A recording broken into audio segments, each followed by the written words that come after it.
Good morning. Welcome to Stuff I Find Interesting. This is part 8. Those of you watching, thank you for watching. Thank you for checking out my thing, my hobby here. And hopefully I continue to provide things that are interesting. Now, before I go any further, I have a complaint. So there's a gentleman here, Vedsky Sturmovic. Yes. Well, he watched my channel, so I thank you for that. But he left me this comment. You have no help, Judaica half-breed. I have no idea what that even means or why a statement like that would even be warranted. I'm just like a little baffled. Is it the red hair? Like, what are you even talking about? Like, I don't even know. Like, I'm an atheist. So, I don't know. Do with that information what you will. But I hope you have a better day, Vedsky, and maybe you'll explain yourself as to why you feel the need to be a jerk. Because, like, what is that? It's not even a useful comment. Like, speak up or your content's not good. Like, whatever. Okay. Moving on. In completely random finds, I found the military directive that established the Indian War Memorial and the Custer Monument, I guess. So, this is not all that interesting to me, but I know that there are people out there where this is just really the kind of detail that you just don't come across every day. If this is something you study, this is something you definitely want to check out. So we're going to have that link in the comments, and you can check it out. But totally random, right? Just random. Okay. Now, when I was looking for that story, I found this other story, and it was decorations removed from soldier's grave at Fort Custer. So it just shows that everything old is new again, right? We're still talking about Custer. So there's a cemetery where Diane and Joe, they decorate his grave every year, and they went to the grave to find out that everything that they had put there were removed. And so they go on, they have a discussion about that. So it wasn't just them, it was everybody. All of the decorations were removed. And they never got an explanation, but I would imagine maybe it's a liability issue. They think people are going to trip over the decorations. I'm not really sure. Now, to follow up on last time, we were talking about the Osage Mountains. And I was saying that this conspiracy theory goes super way deep. Here we have another article that I saved somewhere else. An ancient library allegedly discovered beneath the Sphinx in Osage Mountains. Archaeological evidences and researches are of immense significance to the history as well as the unfurling of some imperative chapters. However, there are times when a discovery is kept aloof from the society and tagged as a hoax rather than a means to gather more knowledge. So there's a gentleman who wrote a book called Transylvanian Sunrise, which may or may not be fiction, but it's inspired by this, that there's the alien base, and then at the base of the alien base, there's a library, which is like probably filled with ancient wisdom, and this just kind of goes into it. There are some things that are kind of interesting, right? Like, I don't necessarily believe this, but there is an empty space within the mountain that has been discovered through pinging or LiDAR or whatever. There's a big hollow spot in it, which is kind of interesting. And the space has the shape of a tunnel, which is also interesting. So, do with that information what you will. This is some more stuff. This is a conversation This is a top secret section of the Romanian intelligence service. So this one like really goes out there. But it's an interesting read, and I'm of the opinion that anytime there's a conspiracy, there's a little bit of truth in it, right? Just a little bit. So it's up to us to figure out what that truth is and not run with the conspiracy theory, because then that totally negates what we're trying to find out, right? It just muddies the waters. We were talking about lasagna, culture lasagna. Here's cars in Turkey. Here we have a culture lasagna up on top. There was an old fortress, and it's been built up and built up, and then now people live around it. Gobi agate. This is someone on Reddit who who's talking about Gobi agates a little bit, and I just include this because there's always good stuff in the comments, and a lot of people are really knowledgeable about these topics and explain it in a way that's easy to read and entertaining at the same time. So this person really kind of goes into the different types, and remember I was talking about how there's some deeper underground and there's some closer to the surface. This goes into a lot of that. So this person did a lot of work on this post. So we're going to salute this person. This is Meredith Meow. Meredith Meow, here's to you. All right, gemstone mining of Pakistan. I just wanted to show you this crazy picture. So mining in Pakistan, that's what it looks like. I'm thinking there's no OSHA. Now, we were talking about the Osations. Now we have this handsome guy. We looked at him last time. There's some other pictures of Osations that I think you'll find interesting. Oh, look at this. It moves around. See, we got this guy. We've got one of those hats again. We're building a structure over here.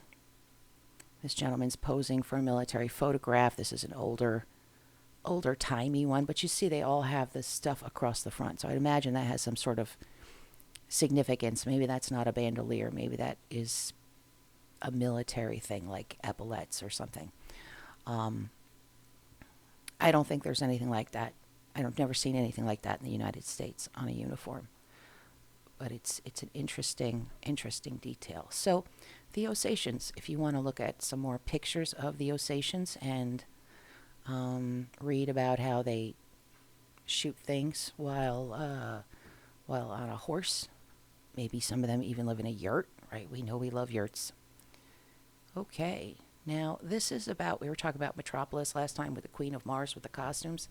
These are some period posters from the time for Metropolis. And if we look at this, it looks like it could have been drawn yesterday.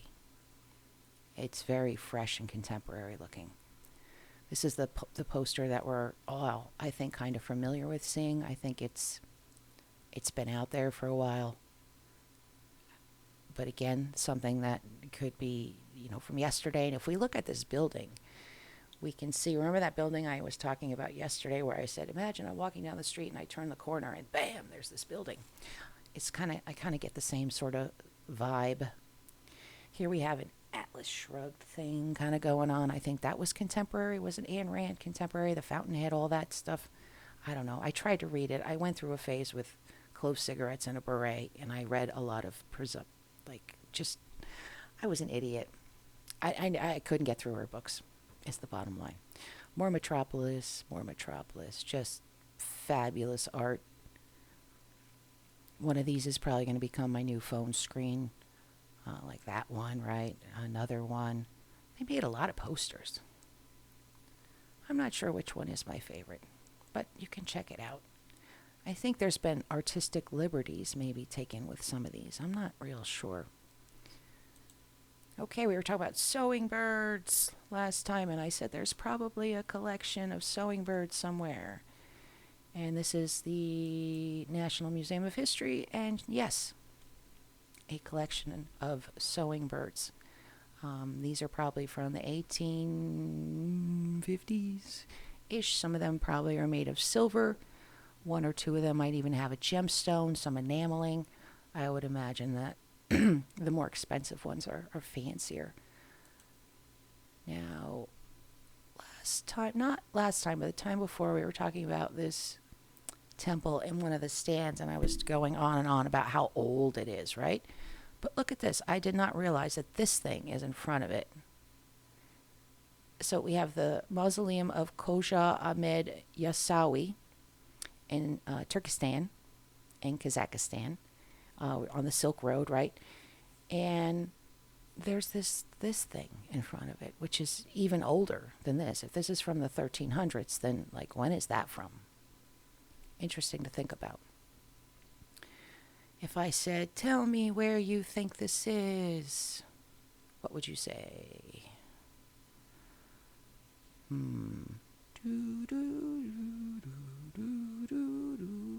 I think these pictures kind of give it away. This one, maybe a little bit. This is Iceland. The album will be in the comments. This is from Cornell University Library. And the cool thing about this particular album is it's one of many albums. So you can bop around and look at different things that are interesting. Okay, story time. This picture is called An Emblem of America, and this is a picture that was actually presented like as a serious thing, like, oh, this is the picture. See, now I can't get it to go down. There we go. I don't know why I can't get it to go bigger. I apologize. Sometimes I get spastic.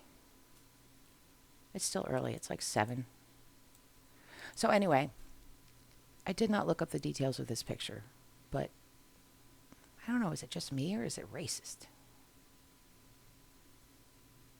It's like, I don't know. To me, it looks a little racist, but I was struck by it, and I thought that it's an interesting snapshot of the period. If we do a search real quick, it is from... This is a different one. Oh, stop it. Oh, it's a different one. Okay, never mind. I don't want to take up too much time. But this is my story time. So I used to have my own business where I did antiques and collectibles, which is one of the reasons why I know a lot of information about stuff. I'm not an expert by any means, but I know a little bit about a lot, enough to sound like I'm reasonably intelligent. Now see this horrible racist picture? Well, this sweet little old lady came in one day to my store, and she had a bunch of pictures, like period contemporary posters that were nice, right? And so she wanted a certain amount of money. I said, sure, why not? Even if the pictures were good, the frames were really nice, and I could always use them for other things that came in the shop. So I bought the whole thing, and I didn't really look at it because I would take in stuff all day long, and if I looked at every single thing, I would just be there like 24 hours. So I go home and I look at the pictures and I find this thing, and I'm like, what? And the next day her grandson comes in with the rest of with another like haul of stuff. And I said to him, like, hey, what's up with that really racist picture called Blackbirds that your grandma had? Like, was it in the basement, like in the attic? She had it in her bathroom right next to the medicine cabinet. It was like the first thing she saw every day when she woke up in the morning. I mean, just wild, right? Look, it makes the hair on my arm stand up. Not necessarily in a good way. She was such a sweet old lady too, so it was a little shocking to me. All right, this is Ponte Levatoio, San Giorgio, Mantova. This is Italy. Just a cool picture. That is all. Look at that. The cart with the donkey. Look at that bridge. Putting a lot of faith in that bridge. I don't know that I would put that much faith in the bridge. This is Mariusz Lewandowski, and he was a Polish artist. I say was because he died in 2017. He was born in 1960. And you can see by his art that he was probably a haunted man. Growing up in Poland, born in 1960, probably the son of people that were horribly impacted by World War II. Perhaps his whole family was torn apart before he was even born. And I think these pictures reflect that. And they reflect also the collective sorrow after World War II on all sides. Everybody just are really, really interesting time in history. And that's not the word I wanted to use, but I just sometimes I just look at these pictures and my mind just goes blank because they're so powerful. At any rate, you'll notice this is live journal, and a lot of people in Russia have these amazing live journals. It's where they communicate, it's where they post art, where they post poetry, and I found some very, very beautiful blogs that people have put a lot of time and heart into. So thank you to Sky Snail. Thank you, Sky Snail. And here we have his obituary. Born 1960, deceased. And they said his art and legacy will continue here by Marcin and Kasia. Perhaps his children, his wife. Someone is still, remembering him. Who wants to look at pictures of Napoleon's veterans? You know you do. So, Napoleon's veterans. I'm just going to present these pictures and say their names. Delignon, who is this guy? Berg. He looks like a Berg. Delignon. Drus. He's kind of dapper. Dussel. Dussel looks like he could mess somebody up with that sword, right? Dupont. Fabry. Very fancy. Lefebvre, who looks like he has seen some things. And these are the epaulets, if you didn't know, the things on his shoulders. Those, when I was talking about the other uniforms of the Ossetians, those are called epaulets. Loria. Mer. Maubin. Moret. Schmidt. Taria. Verlind. I like how he has his hat like a little crooked. That's kind of cute. Vitry. And we're back to Berg. Veterans of Napoleon's War, if you want to read more about it. There's some stuff in there about, not a whole lot, but a little bit about the men themselves. What it was like commuting by sleigh in snowy 1860s Manhattan. So this is more, I'm sharing this because Ephemeral New York is a wonderful site. It's got a lot of cool stuff to read. And the idea of getting around the city by horse-drawn sleigh might sound like a lot of fun to contemporary snow-starved New Yorkers.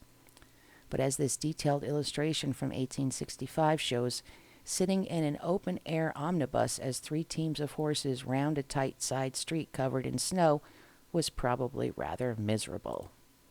And there's some more, but here's the picture.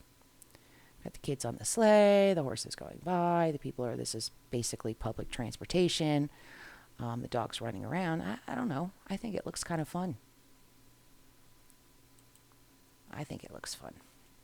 Yenikale, ancient Ottoman fortress in the Crimea.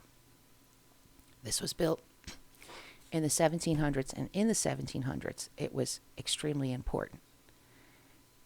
Now, why am I bringing it up? I'm bringing it up because let's look at where it's located.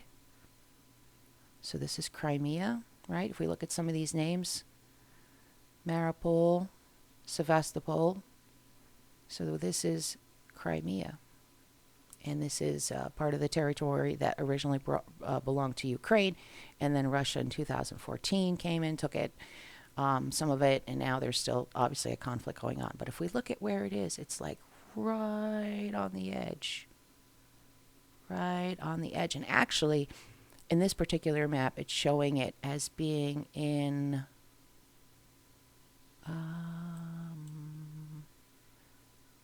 it's showing it as being in Ukraine, but I believe it's back in Russia again. So this map is actually not correct. But I could be wrong. All right. This is today's imaginary vacation. We're going to visit some towns around the Wild West. These are towns you can actually visit. I know some of my friends have been here because I've seen the pictures on Facebook. This is Kennecott, Alaska. St. Elmo, Colorado. Bodie, California. Cahaba, Alabama. Virginia City, Montana. Glen Rio, Texas, New Mexico. Rhyolite, Nevada. I think rhyolite's a mineral. And Basto Village, New Jersey. Dawson, New Mexico. Garrett, Montana. Centralia, Pennsylvania. That's the one that's on fire. And has been for like 30 years or 40 years. I don't know. Long time. Ashcroft, Colorado. Mystic, South Dakota. Sheniko, Oregon. I guess this must be Sheniko, Oregon. Oh yeah, look, it's it's on the roof. Now, if you don't feel like doing that, we could also take a ride on the goulash train. So the goulash train goes through Central and Eastern Europe. It's a famous train, like you've heard of the Siberian Express. This is the goulash train, and I plucked this out because I think the pictures are incredible. And it's of a place that you might not know anything about. I didn't know anything about it till I read this amazing thing. And then it talks about the area, Albania, it talks about architecture. So this is a very cool site. The goulash train. Now, if anybody wants to know what to get me for Christmas, I'll take these medieval gold lynx earrings from the Annie Runes. Annie is in Turkey, but on the border of Turkey, Armenia, and Armenia sees it as theirs, and Turkey sees it as theirs, so it's kind of on the border. But look how beautiful these are, right? And these were not found by a by detectorists. These were found by detectorists. We talked about these maybe in episode 2, but by an archaeologist. But just look at how detailed those are. So those are little kitties. Very cute. All right. Largest known flower preserved in amber is nearly 40 million years old. So there was a flower that was found in the Baltic region. That's actually where most amber comes from that particular area. And it was the property of a pharmacist named Kowalewski in Kaliningrad, Russia, 1872. And then he donated it, and it just like sat in a box. And then someone took it out one day and said, "Hey, I think we might have something interesting here." So the sticky resin is from a conifer tree, and it oozes out, it hardens, and it can trap insects and wildlife and plants. At 28 millimeters, 1.1 inches, the fossilized flower may not sound very large, but it is the biggest one that's been found. And there might have been another one found since this was written, but I can't tell when this was written. Now, if anyone wants to know what else to get me for Christmas, I'm joking. So in Alaska, there's auctions for property as part of a farming initiative. They're trying to build up the land and also capitalize on Alaska's natural resources and encourage agriculture. The climate is shifting. I would imagine that agriculture in that part of the world will become more important. And these are some of the parcels that you could buy me. Well, let's look at this one. I can't pull it up. Anyway, I thought that was was cool. It reminded me of the Wild West, the Homestead Act, the people going out west and buying a parcel and then working on the land. Okay, conspiracy theory time. We are at the end. We're going to talk about pine cones. Now you might say, what? A conspiracy theory about pine cones? And I'm here to say, yep, a conspiracy theory about pine cones.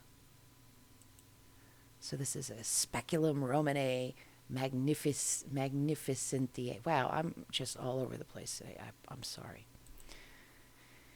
The hidden symbolism of the pine cone. The pine cone, it's all around us. The aim of this article is to shed some light and encourage conversation around the potential hidden meanings of the pine cone and associated artifacts. This article will be exploring the messaging, symbolism of the ancient conifer. I hope to raise far more questions than answers. In fact, I may not provide any concrete answers at all, as there is much I do not know. So we've moved from the sap of a conifer tree to the pine cone. So sometimes there is actually a connection. It might not seem like it. Details are often hazy and incomplete. Not much is known about this statue. It was built to sit at either the Pantheon or the Temple of Isis. It's been moved a bunch of times, and now it's in the Vatican in like a place of primary importance. And this guy's saying, why is it in a place of such importance? Like, isn't that weird? It's a pine cone. Like, you think there would be a cross or something else. And then the other sculpture that is central in the Vatican Square, opposite the other one, is this thing, which is obviously modern. But, like, why? Why that? Pretty interesting, huh? So if you look closely, the pine cone has been an important symbol in many religions and cultures going back at least as far as ancient Sumeria. Here are some quick facts about the pine cone. It's been seen as a symbol of fertility. Now that I can see, right? But then it's also said to represent the pineal gland. The pineal gland is a real body part that is a crucial part of the endocrine system and is located at the exact center of our brain. It has many functions such as controlling our circadian system, how we see light impacting our circulatory, etc. You may have heard it called the third eye. Some people say it's a vestigial third eye in there. Now, interesting enough, Salvador Dali used to have his wife hit him in the forehead on his third eye and on his eyes to see if he could, I guess, trip out a little bit. It's true. You can look it up.